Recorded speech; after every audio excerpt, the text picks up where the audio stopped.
जगन्नाथ सांग मैंने मो पुअर तो आनुआल एग्जाम सरी जाइए। एग्जाम सरला पर ता स्कूल रे 3 दिन कैंप थिला अलगा डीएवी स्कूल को।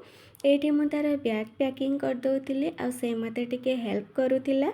मो पुअर 9 क्लास हम एत वर्ष भितर से गोटे दिन भी कौटी छाड़ी मते एका रही नथिला। मु भी ता बिना केबे एका रही नथिली। 3 दिन जेहेतु मत टिके दुख लगुला ताकू छाड़ी रहा किंतु जीवाक पड़ो स्कूल तरफ जेहेतु रेस्ट्रिक्शन भी बहुत अच्छी।